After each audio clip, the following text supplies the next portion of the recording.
Magandang araw mga bata! Kamusta kayo? Handa na ba kayo para sa bagong aralin ngayong araw na to? Ang ating tatalakayin sa araw na ito ay ang mga uri ng panahon. Pero bago ang lahat, awitin muna natin ang panahon mula kay Teacher Cleo.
Ano nga ba ang panahon natin sa araw na ito?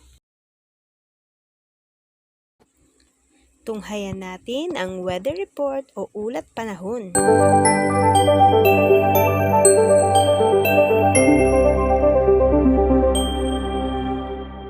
Good morning, Madison. This is Matthew M. Carpino reporting for our latest weather update. Today is February 23, 2021. The weather today is partly cloudy with scattered rain shower in the afternoon.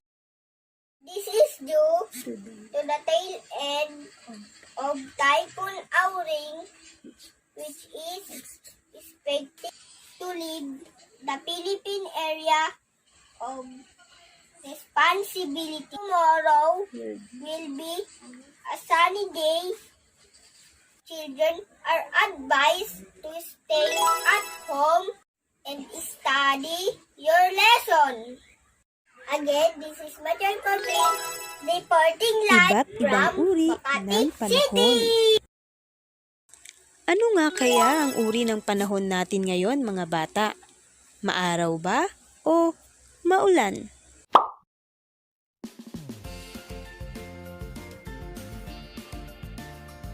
Iba't ibang uri ng panahon. Ano ang napapansin mo sa larawan? Teacher, mataas po ang sikat ng araw at mainit po sa pakiramdam. Dito sa larawang ito, ano naman ang iyong napapansin? Teacher, makulimlim po at makapal po ang ulap. Sa larawang ito, ano naman ang iyong napapansin?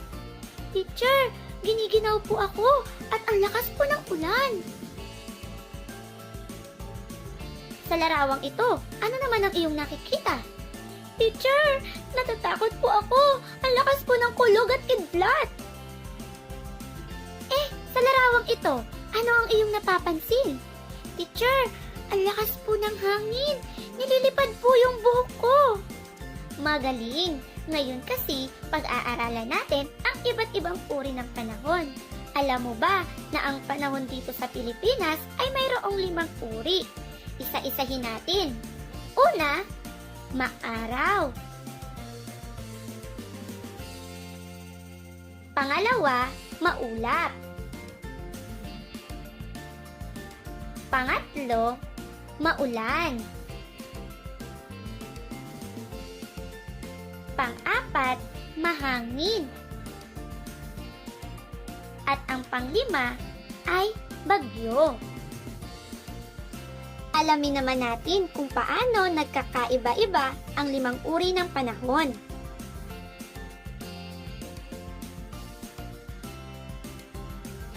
Maaraw na panahon.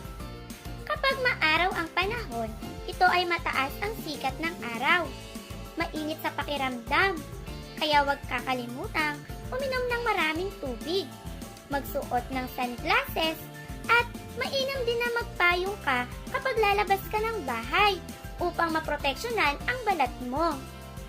Sabihin mo nga, maaraw na panahon. Magaling.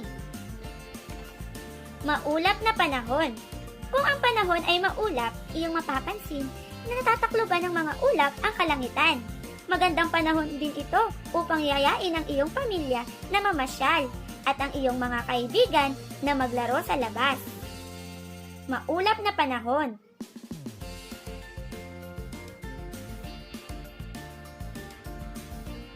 Mahangin na panahon.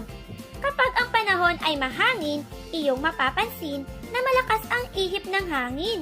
Ito din ang magandang panahon para magpalipad ng saranggola.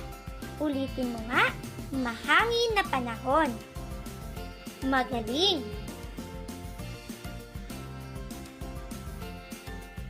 Maulan na panahon. Kapag ang panahon ay maulan, iyong mapapansin na makulimlim ang kalangitan at may kasamang patak ng tubig. Ito ang panahon na ang mga bata ay hindi makapaglaro sa labas. Huwag kalimutan, bawal maligo sa ulan. Mabagyong panahon. Ang panahong ito ay makikita din madilim ang kalangitan at may pumapatak na tubig. Ito din ay may kasamang pagkulog at pagkidlat. Kaya mag-ingat kapag mayroong bagyo. Muli nating isa-isahin ang iba't ibang uri ng panahon. Maaraw, maulap,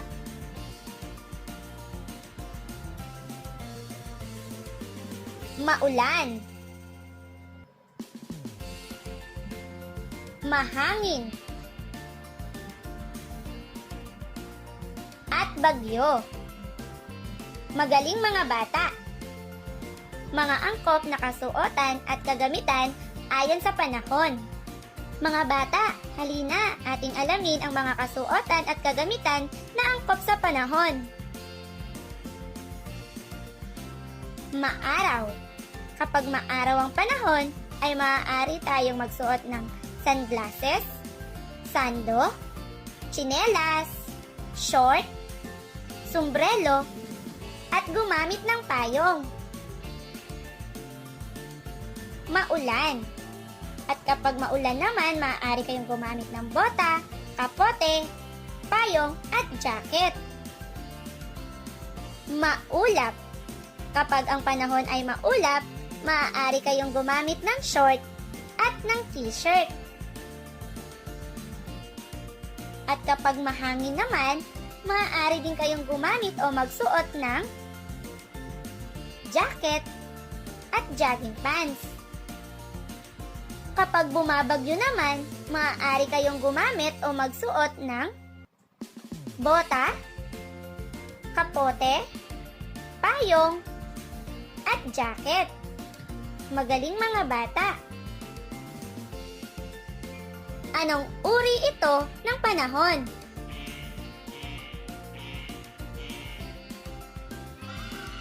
Tama! Maaraw!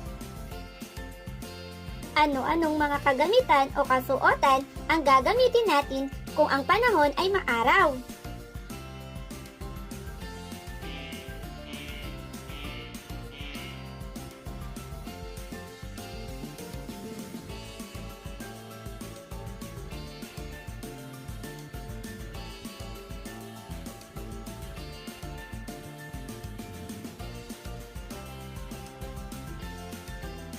Magaling! Anong uri naman ito ng panahon?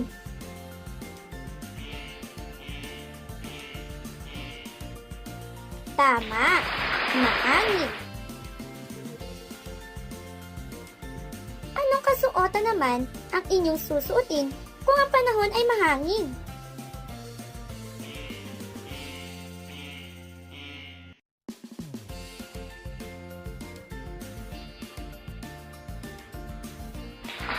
Mahusay! Anong uri ito ng panahon?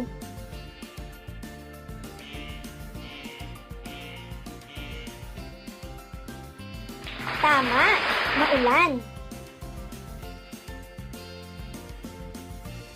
Anong uri ito ng panahon? Tama, bagyo. Anong kasuotan o kagamitan ang iyong gagamitin kung ang panahon ay maulan o bumabagyo?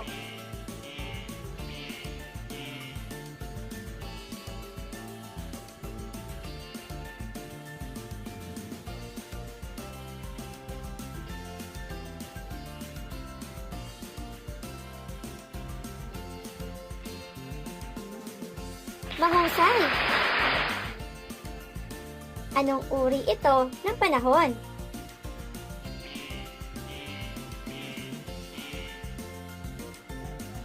Tama, maulap. Anong mga kasuotan naman ang iyong gagamitin kung ang panahon ay maulap?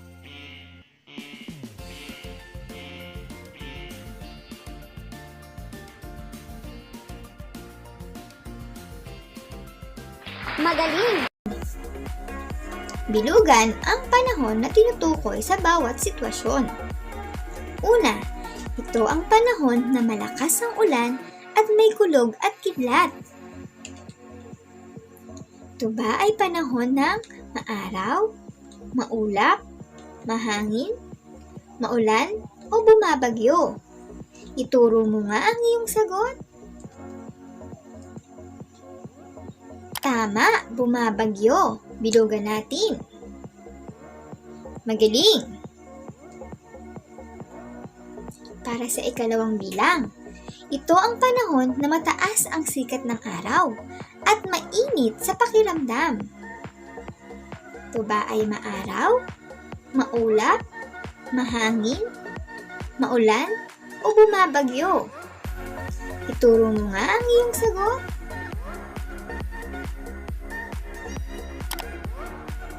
Tama, maaraw. Bilugan natin.